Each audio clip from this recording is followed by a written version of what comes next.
And now I give the floor to the representative of United States. Thank you, Madam President, and thank you, Special Representative Salame, as well as the Ambassador from Sweden for your briefings. The United States stands fully behind the efforts to help bring peace to Libya. The Libyan people have been waiting more than 7 years for a better future. After rising up against one of the world's most brutal tyrants, the promise of Libya's revolution remains unfulfilled. The stakes for international peace and security are high.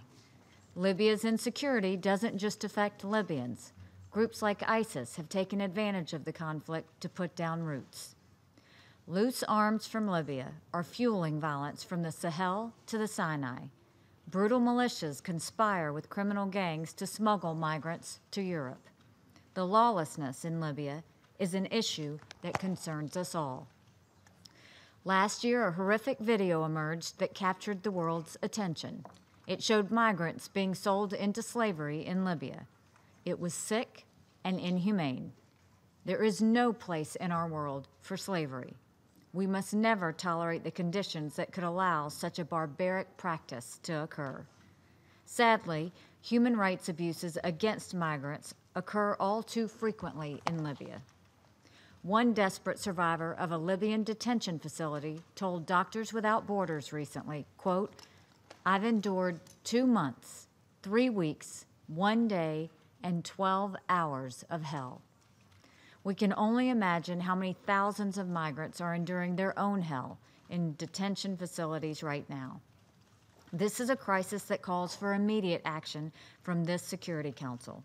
The groups that are responsible for these abuses are the same ones that are destabilizing Libya. Those who torture migrants and refugees profit from smuggling, and they use these profits to undermine the authority of government institutions. These ruthless smugglers are threatening Libya's peace and security. This time, the Security Council is in a position to respond and live up to our responsibilities. The Council is considering sanctions against 6 individuals involved in migrant smuggling and human trafficking in Libya. These designations would be an important step toward holding the perpetrators of abuses accountable. We regret that the Security Council has not yet reached consensus on these designations. Failing to move forward with the designations would be a travesty in the face of so much global outrage over these abuses.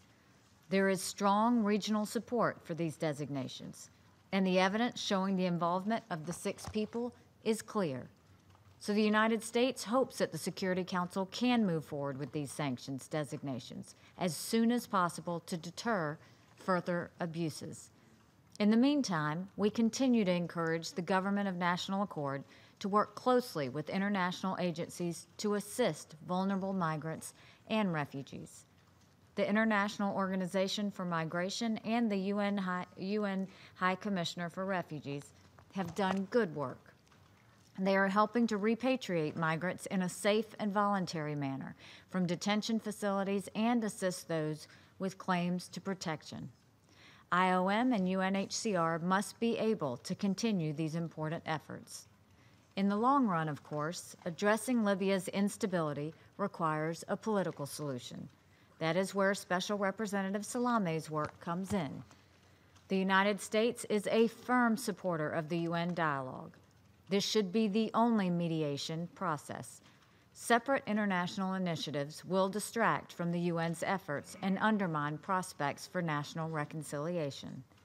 While the UN works on talks, all parties must exercise restraint. There should be no unilateral action outside of the UN process.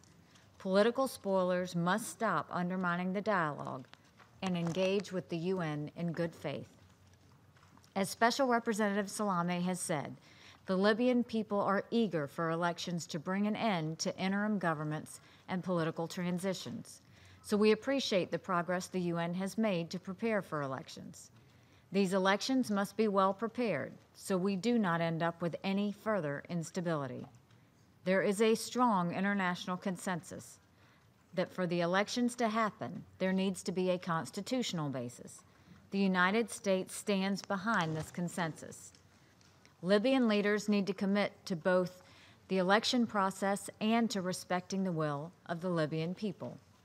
Special Representative Salame must have the space to consult with Libya's leaders on how to move forward with the democratic and inclusive constitutional process. We look forward to hearing more from him on next steps. Since 2012, the United States has given more than $32 million to support election preparations and the drafting of a new constitution in Libya. We urge other donors to step up to meet the needs of Libya's election commissions so the government can finish its preparations. On May 2nd, terrorists attacked the headquarters of the National Election Commission in Tripoli. We condemn this cowardly attack, which only deepens our commitment to support free and fair elections. We recognize the immense courage of the election officials who continue to report to work despite these threats. They are working to help build a democratic Libya, and they deserve our full backing.